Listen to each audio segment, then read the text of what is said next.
So for today's video ay samahan niyo ulit ako. Pupunta tayo ng Pure Gold. Kaya, let's go! So ngayon ulit guys, maglalakad lang tayo papuntang Pure Gold kasi malapit lang siya guys eh. As in, sobra. Bibili ako ng biscuit o yung honey butter, yung Orvisco honey butter. Bibili ako nun at saka yung cornflakes. So let's go everybody. So yan guys, ito lalabas na tayo ng video. So ayan. Straight na lang, tapos pagliko, ayan, Pure Gold na. As in, malapit lang siya, guys. So dito muna sa kagandahan ko, kahit malayo yung tingin laban.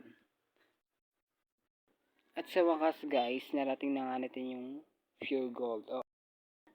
So, ayan, guys, pumili ako agad at binayaran ko siya kaagad. Ayan.